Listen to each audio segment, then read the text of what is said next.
ರಾಜು ಒಂದು ಕಂಪನಿಯಲ್ಲಿ ಕೆಲಸ ಮಾಡುತ್ತಾನೆ. ಅವನಿಗೆ ಆ ಹುಚ್ಚು ತುಂಬಾ ಜಾಸ್ತಿ. ಯಾರಾದರೂ ಸುಂದರವಾದ ಹುಡುಗಿ ಸಿಕ್ಕರೆ ಸಾಕು, ಅವಳನ್ನು ಹೇಗೆ ಬುಟ್ಟಿಗೆ ಹಾಕಿಕೊಳ್ಳಬೇಕು ಅಂತ ಯೋಚನೆ ಮಾಡುತ್ತಿರುತ್ತಾನೆ. ಯಾವುದೇ ಫಂಕ್ಷನ್ಗೆ ಹೋದರೂ ಚೆನ್ನಾಗಿರುವ ಹುಡುಗಿಯರು ಎಲ್ಲಿದ್ದಾರೆ ಅಂತ ನೋಡುತ್ತಿರುತ್ತಾನೆ. ಅವನಿಗೆ ಮದುವೆಯಾಗಿ 3 ವರ್ಷ ಆಗಿದೆ. ಅವನದು ಅರೇಂಜ್ ಮ್ಯಾರೇಜ್. ಅವನ ಹಿರಿಯರು ನೋಡಿ ಕೇಳಿ ಹುಡುಗಿ ಒಬ್ಬಳೊಡನೆ ಮದುವೆ ಮಾಡಿಸಿದ್ದರು. ಅವಳ ಹೆಸರು ಸೌಮ್ಯ. ನೋಡೋಕೆ ಅಷ್ಟೇನೆ ಚೆನ್ನಾಗಿಲ್ಲ, ಆದರೆ ಅವರ ಮನೆಯಲ್ಲಿ ತುಂಬಾ ಆಸ್ತಿ ಇದೆ. ಅವರ ಆಸ್ತಿಗೆ ಆಸೆಪಟ್ಟು ರಾಜು ಸೌಮ್ಯಳನ್ನು ಮದುವೆಯಾಗಿದ್ದ. ಹಾಗೆ ಹೇಳಬೇಕು ಅಂದರೆ ಮೊದಲು ಅವರ ಸಂಸಾರ ತುಂಬಾ ಚೆನ್ನಾಗಿಯೇ ನಡೆಯುತ್ತಿತ್ತು. ಗಂಡ ಹೆಂಡತಿ ಇಬ್ಬರು ತುಂಬಾ ಅನ್ಯೋನ್ಯವಾಗಿ ಇದ್ದರು. ಒಮ್ಮೆ ಸೌಮ್ಯ ತಂಗಿಗೆ ಮದುವೆ ಫಿಕ್ಸ್ ಆಯಿತು. ರಾಜುವಿನ ಮಾವ ಮದುವೆಯ ಕೆಲಸಗಳನ್ನು ನೋಡಿಕೊಳ್ಳಲು 15 ದಿನಗಳ ಮುಂಚಿತವಾಗಿಯೇ ಮನೆಗೆ ಬರಲು ಹೇಳಿದ್ದರು. ಹೀಗಾಗಿ ರಾಜು ತನ್ನ ಹೆಂಡತಿಯನ್ನು ಆದಷ್ಟು ಬೇಗ ಮದುವೆ ತಯಾರಿಗಾಗಿ ತವರು ಮನೆಗೆ ಕಳುಹಿಸಿದ್ದ. ಮದುವೆಯ ಕೆಲಸಗಳು ಸಾಂಗವಾಗಿ ನಡೆಯುತ್ತಿದ್ದವು. ಈ ನಡುವೆ ಮದುವೆಗಾಗಿ ಸೌಮ್ಯಳ ಮಾವನ ಮಗಳು ಅಪೂರ್ವ ಕೂಡ ಅಲ್ಲಿಗೆ ಬಂದಿದ್ದಳು. ಅವಳು ಮದುವೆಯಾಗಿ 5 ವರ್ಷಗಳಾಗಿವೆ. ಅವಳು ನೋಡಲು ತುಂಬಾ ಸುಂದರವಾಗಿದ್ದಾಳೆ. ಬಿಳುಪಾದ ಮೈಬಣ್ಣ, ಹೊಳೆಯುವ ಕಣ್ಣುಗಳು, ಸುಂದರವಾದ ಮುಖ ನೋಡಿದವರೆಲ್ಲರನ್ನೂ ಆಕರ್ಷಿಸುವ ಹಾಗಿದೆ. ಈ ಮಧ್ಯದಲ್ಲಿ ರಾಜು ಕೂಡ ತನ್ನ ಮಾವನ ಮನೆಗೆ ಹೋಗಿದ್ದ. ಅಪೂರ್ವಳನ್ನು ನೋಡಿದಾಗ ಅವನ ಮನಸ್ಸು ಕೂಡ ಅವಳ ಹಿಂದೆ ಹೋಗಿತ್ತು. ಅವಳನ್ನು ಮೊದಲ ಸಲ ತನ್ನ ಮದುವೆಯಲ್ಲಿ ನೋಡಿದ್ದ. ಈಗ 2ನೇ ಬಾರಿ ಅವಳನ್ನು ನೋಡುತ್ತಿದ್ದ. ಈ ಹಿಂದೆ ನೋಡಿದ್ದಕ್ಕಿಂತ ತುಂಬಾ ವಿಭಿನ್ನವಾಗಿದ್ದಳು. ಅವಳ ಸೌಂದರ್ಯ ಇಮ್ಮಡಿಯಾಗಿತ್ತು. ಚೆನ್ನಾಗಿ ಬೆಳೆದು ಅಪ್ಸರೆಯಂತೆ ಕಾಣಿಸುತ್ತಿದ್ದಳು. ರಾಜು ಮನಸ್ಸಿನಲ್ಲಿ ಅಂದುಕೊಂಡ, ಏನೇ ಆಗಲಿ ಒಮ್ಮೆಯಾದರೂ ಇವಳ ಜೊತೆ ಅವಕಾಶ ಸಿಗುತ್ತದೆ ಅಂತ ನೋಡಬೇಕು ಅಂದುಕೊಂಡ. ಹಾಗಾಗಿ ಅವಳ ಜೊತೆ ಆಗ ಮಾತನಾಡುತ್ತಾ ಸಲುಗೆ ಬೆಳೆಸಿಕೊಂಡ. ಮೊದಲು ಯಾರಾದರೂ ನೋಡಿದರೆ ಕಷ್ಟ ಅಂತ ಅಪೂರ್ವ ಸ್ವಲ್ಪ ಮಾತನಾಡಲು ಹಿಂಜರಿಯುತ್ತಿದ್ದಳು. ಆದರೆ ದಿನದಿಂದ ದಿನಕ್ಕೆ ಅವಳು ರಾಜುವಿನ ಜೊತೆ ತುಂಬಾ ಕ್ಲೋಸ್ ಆದಳು. ಒಂದು ದಿನ ಬೇರೆ ಯಾರೂ ಇಲ್ಲದ ಸಮಯವನ್ನು ನೋಡಿ ರಾಜು ಅವಳನ್ನು ಸ್ನೇಹಪೂರ್ವಕವಾಗಿ ಮುಟ್ಟಿದ. ಅದು ಅಪೂರ್ವಳಿಗೂ ಇಷ್ಟವಾಗಿತ್ತು. ಆ ದಿನದಿಂದ ಅವಳು ರಾಜುವಿನ ಹಿಂದೆಯೇ ಸುಳಿಯುತ್ತಿದ್ದಳು. ಅವಳನ್ನು ಹೇಗಾದರೂ ಮಾಡಿ ಬುಟ್ಟಿಗೆ ಹಾಕಿಕೊಳ್ಳಬೇಕು ಎಂದು ರಾಜು ಮನಸ್ಸಿನಲ್ಲಿ ಫಿಕ್ಸ್ ಆದ. ಯಾಕೆಂದರೆ ಅಪೂರ್ವಳಿಗೆ ಮದುವೆಯಾಗಿದ್ದರೂ ಕೂಡ ಅವಳ ಗಂಡ ವಿದೇಶದಲ್ಲಿದ್ದ. ಹಾಗಾಗಿ ಇದು ಒಳ್ಳೆಯ ಅವಕಾಶ ಅಂತ ರಾಜು ಅಂದುಕೊಂಡ. ಅಪೂರ್ವಳಿಗೂ ಕೂಡ ಸರಿಯಾಗಿ ಗಂಡನಿಂದ ಗಮನ ಸಿಗುತ್ತಿರಲಿಲ್ಲ. ಹಾಗಾಗಿ ಅವಳು ಕೂಡ ತನಗೆ ಸುಲಭವಾಗಿ ಒಲಿಯಬಹುದು ಅಂತ ರಾಜುಗೆ ಗೊತ್ತಿತ್ತು. ರಾಜು ಅವಳ ಜೊತೆ ಬೆಳೆದು ಅಪೂರ್ವ ಕೂಡ ಅವನ ಮೇಲೆ ತುಂಬಾ ಭರವಸೆ ಇಟ್ಟುಕೊಂಡಿದ್ದಳು. ಒಂದು ದಿನ ಮನೆಯವರೆಲ್ಲರೂ ಮದುವೆ ಮಂಟಪಕ್ಕೆ ಹೋಗಿದ್ದರು. ಮೊದಲೇ ಪ್ಲಾನ್ ಮಾಡಿದಂತೆ ರಾಜು ಮತ್ತು ಅಪೂರ್ವ ಮಾತ್ರ ಮನೆಯಲ್ಲಿದ್ದರು. ರಾಜು ಅಪೂರ್ವಳನ್ನು ಹತ್ತಿರಕ್ಕೆ ಕರೆದು ಎಲ್ಲೆಂದರಲ್ಲಿ ಮುಟ್ಟುತ್ತಿದ್ದ. ಅಪೂರ್ವ ತನ್ನ ಮನಸ್ಸಿನ ಹತೋಟಿಯನ್ನು ಕಳೆದುಕೊಂಡು ಅವನಿಗೆ ವಶವಾಗುತ್ತಿದ್ದಳು. ನಡೆಯಬೇಕಾದ ಸಣ್ಣ ಪುಟ್ಟ ಕೆಲಸಗಳು ಸುಲಭವಾಗಿ ನಡೆದು ಹೋದವು. ಅವರು ಇಬ್ಬರೂ ಈ ಮಧುರ ಅನುಭವವನ್ನು ಸವಿಯುತ್ತಾ ಎಲ್ಲವೂ ಚೆನ್ನಾಗಿ ನಡೆಯುತ್ತಾ ಇರುತ್ತಿದ್ದವು. ಇನ್ನೇನು ಮುಖ್ಯ ಘಟ್ಟ ತಲುಪಬೇಕು ಅನ್ನುವಷ್ಟರಲ್ಲಿ ಒಂದು ಕೆಲಸ ನಡೆಯಿತು. ಸೌಮ್ಯ ಮನೆಯಲ್ಲಿ ಏನೋ ಮರೆತು ಬಂದಿದ್ದರಿಂದ ನೆನಪಾಗಿ ಮನೆಯ ಕಡೆ ಹೊರಟಳು. ಮನೆಯನ್ನು ಸೇರಿದಾಗ ತನ್ನ ಗಂಡ ಅಪೂರ್ವಳ ಜೊತೆ ನಡೆಸುತ್ತಿರುವ ಚಟುವಟಿಕೆಯನ್ನು ಕಣ್ಣಾರೆ ನೋಡಿದಳು. ಒಮ್ಮೆಲೆ ಶಾಕ್ ಆದಳು. ರಾಜು ಮತ್ತು ಅಪೂರ್ವಗೆ ಏನು ಮಾತನಾಡಬೇಕೆಂದು ತಿಳಿಯಲಿಲ್ಲ. ಸೌಮ್ಯ ಇಬ್ಬರನ್ನು ಬಹಳ ಬೈದಳು. ಸೌಮ್ಯ ತುಂಬಾ ಕೋಪದಿಂದ ಅಪೂರ್ವಳನ್ನು ನೋಡಿ, ನೀನಾದರೂ ಓದಿದವಳು, ಲೋಕಜ್ಞಾನ ತಿಳಿದವಳು, ಯಾಕೆ ಇಂತಹ ನೀಚ ಕೆಲಸಕ್ಕೆ ಇಳಿಯೋಕೆ ನಾಚಿಕೆಯಾಗಿಲ್ವಾ ಎಂದು ಹೇಳಿದಳು.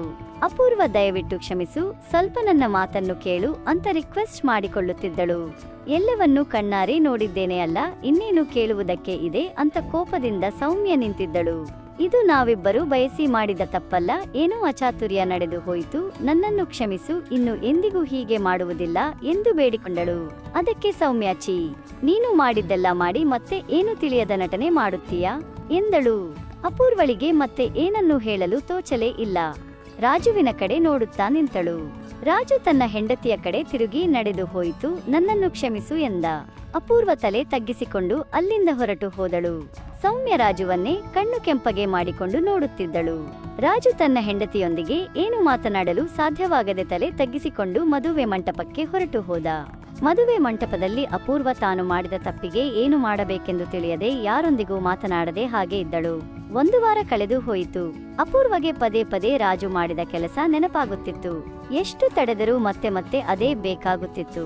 ಆ ದಿನದಿಂದ ಇಂದಿನವರೆಗೆ ರಾಜುಗೆ ಕ್ಷಮೆ ಕೇಳಬೇಕೆಂದುಕೊಂಡರೂ ಸಾಧ್ಯವಾಗಲಿಲ್ಲ. ಒಮ್ಮೆ ರಾಜುಗೆ ಕರೆ ಮಾಡಿ ಮಾತನಾಡೋಣ ಎಂದುಕೊಂಡಳು. ತಕ್ಷಣ ಅವಳಿಗೆ ಸೌಮ್ಯ ನೆನಪಾಗಿ, ಅಯ್ಯೋ, ಮತ್ತೆ ಅವನೊಂದಿಗೆ ಸಮಸ್ಯೆ ಆಗುತ್ತದೆ ಎಂದುಕೊಂಡು ಸುಮ್ಮನಾಗುತ್ತಿದ್ದಳು. ಆದರೆ ಮರುಕ್ಷಣವೇ ಅವಳ ಮನಸ್ಸು ಆ ಹುಚ್ಚು ಸುಖವನ್ನು ಮತ್ತೆ ಬಯಸುತ್ತಿತ್ತು. ಅವಳಿಗೇನು ಗೊತ್ತು, ನಾನು ಸುಂದರವಾಗಿದ್ದೇನೆ, ಅದಕ್ಕಾಗಿಯೇ ರಾಜು ನನ್ನನ್ನು ಆರಿಸಿದ್ದ. ಸೌಮ್ಯ ಕೊಡಲಾಗದ ಆನಂದವನ್ನು ನಾನು ಅವನಿಗೆ ಕೊಟ್ಟಿದ್ದೇನೆ. ಅವಳ ಬಳಿ ಅಷ್ಟು ಸೀನಿಲ್ಲ ಎಂದುಕೊಂಡಳು. ತಕ್ಷಣ ಫೋನ್ ತೆಗೆದು ರಾಜುಗೆ ಕರೆ ಮಾಡಿದಳು. ಆ ಸಮಯದಲ್ಲಿ ರಾಜು ಆಫೀಸ್ನಲ್ಲಿದ್ದ. ಕರೆ ಎತ್ತಿ ಹಲೋ ಎಂದ. ನಾನು ಅಪೂರ್ವ ಮಾತನಾಡುತ್ತಿದ್ದೇನೆ ಎಂದಳು. ರಾಜು ತಕ್ಷಣ ಹಾಯ್ ಡಾರ್ಲಿಂಗ್, ಹೇಗಿದ್ದೀಯಾ ಎಂದ. ನಾನು ಚೆನ್ನಾಗಿದ್ದೇನೆ, ನೀನು ಹೇಗಿದ್ದೀಯಾ? ಸಾರಿ, ಆ ದಿನ ನಡೆದಿದ್ದಕ್ಕೆ ನಾನು ಕ್ಷಮೆ ಕೇಳುತ್ತಿದ್ದೇನೆ ಎಂದಳು. ಇದರಲ್ಲ ನಿನ್ನ ತಪ್ಪೇನಿದೆ? ತಪ್ಪೆಲ್ಲ ನನ್ನದೇ ಎಂದ ರಾಜು. ಏನು ಮೇಡಂಗೆ ಈಗ ನೆನಪಾಯ್ತಾ ಎಂದ. ಆ ಮಾತಿಗೆ ಅಪೂರ್ವ ನಿಜವಾಗಲೂ ಮರೆತಿದ್ದರೆ ತಾನೇ ನೆನಪಾಗೋಕೆ ಎಂದಳು. ಏನು ಮರೆಯೋಕೆ ಆಗ್ತಾ ಇಲ್ವಾ ಎಂದ ರಾಜು. ಹೌದು, ನೀನು ಆ ದಿನ ಕೊಟ್ಟ ಕಿಕ್ಕು ಇನ್ನೂ ಹಾಗೆ ಇದೆ ಎಂದು ಕೊಂಚ ನಾಚುತ್ತಾ ಹೇಳಿದಳು. ಹೌದು, ನಾನು ಹೇಗಿದ್ದೇನೆ ಎಂದು ಹೇಳಲೇ ಇಲ್ಲ ಎಂದಳು. ತಕ್ಷಣ ರಾಜು, ನಿನಗೆ ಏನು ಬಂಗಾರದ ಬೊಂಬೆಯಂತೆ ಇದ್ದೀಯಾ ಎಂದ.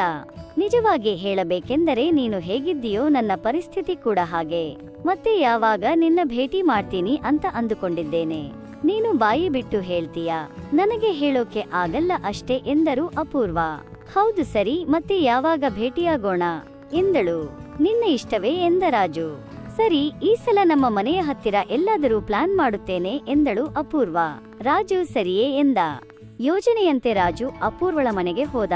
ಅದೇ ಸಮಯದಲ್ಲಿ ಅಪೂರ್ವ ಆಕಾಶದಲ್ಲಿ ಹೊಳೆಯುವ ನಕ್ಷತ್ರದಂತೆ ಮಿಂಚುತ್ತಿದ್ದಳು. ಅಪೂರ್ವ ಬಾಗಿಲು ತೆರೆದು ಬಾಗಿಲಿನ ಹಿಂದೆ ನಿಂತು ಅವನನ್ನು ಒಳಗೆ ಬರಲು ಕಣ್ಣಿನಿಂದ ಆಹ್ವಾನಿಸಿದಳು. ಅಪೂರ್ವ ರಾಜುಗೆ ತಿನ್ನಲು ಸ್ನಾಕ್ಸ್ ಕೊಟ್ಟಳು. ರಾಜು ತಡೆಯಲಾಗದೆ ಅಪೂರ್ವಳ ಬಳಿ ಇರುವುದೆಲ್ಲವನ್ನೂ ಒಂದೊಂದಾಗಿ ತಿನ್ನುತ್ತಿದ್ದ.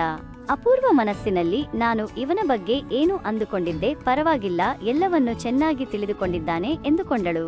ರಾಜು ಈ ವಿಷಯದಲ್ಲಿ ತುಂಬಾ ಪ್ರವೀಣ. ಅಪೂರ್ವಳನ್ನು ಮೆಚ್ಚುವ ಹಾಗೆ ಎಲ್ಲಾ ರೀತಿಯ ಪ್ರೀತಿ ತೋರಿಸುತ್ತಿದ್ದ. ಕೆಲವೇ ಸಮಯದಲ್ಲಿ ಇಬ್ಬರೂ ಒಳ್ಳೆಯ ಅನುಭವವನ್ನು ಪಡೆದರು.